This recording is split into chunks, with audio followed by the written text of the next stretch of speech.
Meu querido Vascaíno, quero falar com você. Quero contar uma história hoje com mais detalhes. Mesma coisa que contei hoje na Band News FM por volta de 9 da manhã em rede nacional. E a Band News FM é líder de audiência no Rio de Janeiro, como está no texto aí que você acabou de ler. Antes de mais nada é o seguinte, como que eu salvei o Vasco nesse ano 2011? O Vasco estava se olariando-se, está virando olaria. Madureiramente falando, o Vasco estava virando time pequeno. Olha o que aconteceu com o Paulo César Guzmão. Olha o papelão que vocês fizeram no começo desse ano. Aí comecei a falar de Miguel, de Ita, Paulinho, Belim, Néstor Orlando e Coronel. O Vasco da Gama, se não fosse o Vasco, o Santos e o Botafogo, o Brasil não teria ganho a Copa de 58. Aliás, as 3 primeiras Copas, o futebol do Rio ajudou muito mais do que o futebol paulista ou o futebol em qualquer canto do país. Mas é que naquele tempo, o jogador, para ir para a seleção, ele tinha que jogar em time grande do Rio e de São Paulo. Então os gênios de Belo Horizonte, de Porto Alegre, de Curitiba, vinham tudo para São Paulo e iam para o Rio de Janeiro. Muito bem. Em 58, o Vasco deu o Vavá, o Vasco deu o Orlando e deu o Bellini. Agora, 62, o futebol carioca era tão forte que o Botafogo ganhou sozinho a Copa do Chile. Garrincha, principalmente o Garrincha. Garrincha ganhou aquela Copa sozinho, mais do que o Maradona na Copa de 86. E em 70 era um misto de Santos e Botafogo. O Flamengo foi o clube grande carioca que menos ajudou a seleção brasileira. O Fluminense pelo menos tinha os reservas Castilho e Altair. Mas então eu comecei a pegar na orelha do Vasco, xingando o Vasco, criticando o Vasco, para chamar o Vasco à sua realidade. Porque o Clube Regatas Vasco da Gama não podia ser tão pequeno daquele jeito. Aliás, não ganha nada há quanto tempo? E será que vai ser vice de novo agora contra o Curitiba? Aí vocês mandaram 11 mil e-mails para o blog do terceirotempo.com.br, para o miltoneves.com.br, para a Band News FM.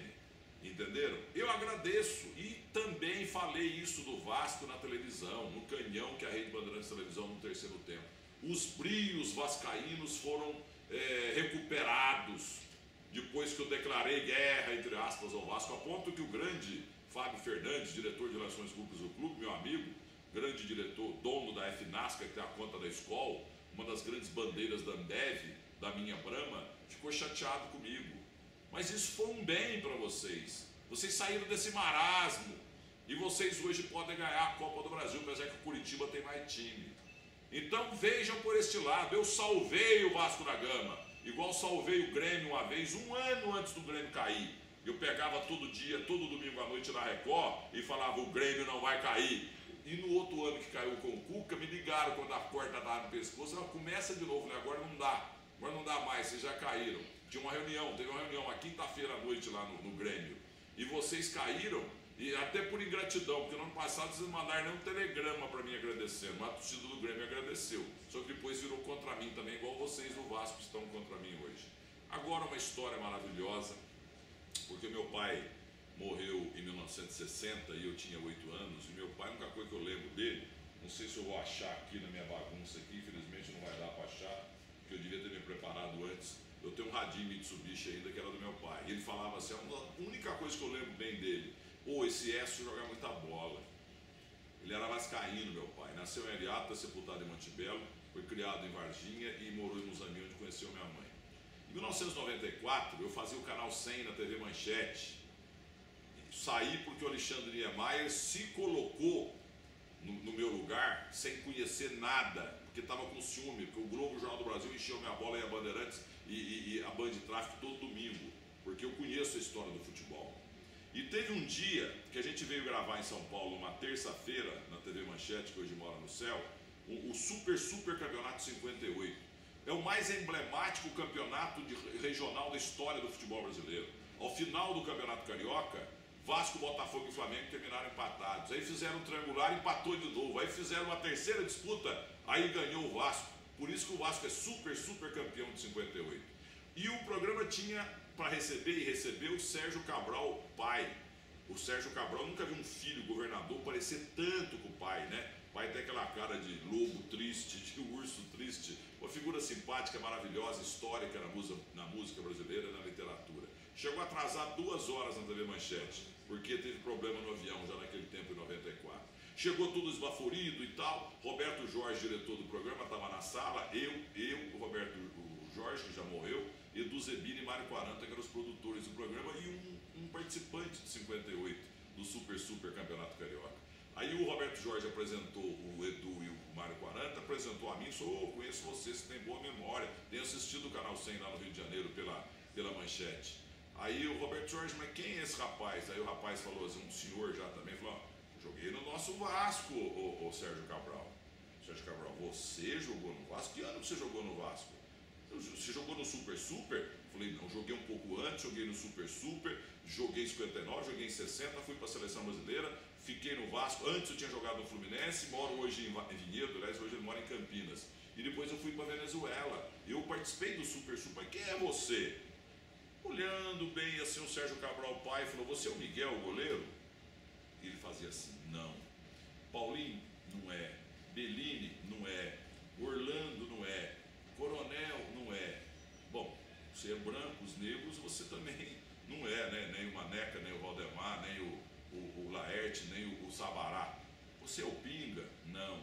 Delém? Não. Vavá? Não. Roberto Pinto? Roberto Peniche? Não. Almir Pernambuquinho? Já morreu, não pode ser você. Aí eu falei, senhor Sérgio Cabral, o senhor pulou o volante. O Sérgio Cabral olhou assim, foi regalando o olho. Não é possível, é o Écio Capovilla, é o Écio. Estou até arrepiado aqui. Ele pegou ele estava gordo, ele estava suado, né? Porque ele chegou atrasado, com aquela simpatia toda por culpa da ponte aérea, ele se atrasou.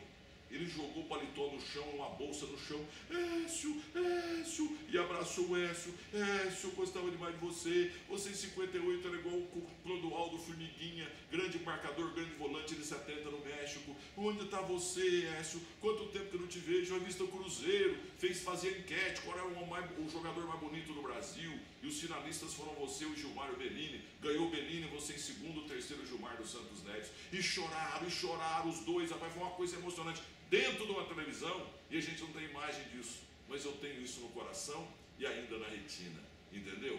Então, vascaíno, eu conheço a história do clube de vocês, mais do que 95% da atual torcida que está aí, e eu salvei vocês esse ano, e vendo aquela imagem do Sérgio Cabral pai, com o Écio Capovilla, Miguel, Paulinho, Bellini, Écio, Orlando e Coronel, 58 no Super, e por que Super? Porque, repito, terminou o Campeonato Carioca, 3 em primeiro lugar, triangular, empate, mais uma segunda disputa, aí o Vasco foi campeão. É o mais emblemático e importante campeonato regional da história do Brasil, o Campeonato Carioca de 58, com todo respeito a Cruzeiro Atlético, Bavi, Atletiba, Grenal, Santos e Corinthians, Palmeiras e São Paulo, maior Fla-Flu, Botafogo e Vasco, maior competição da história regional do Brasil foi no Super Campeonato 58.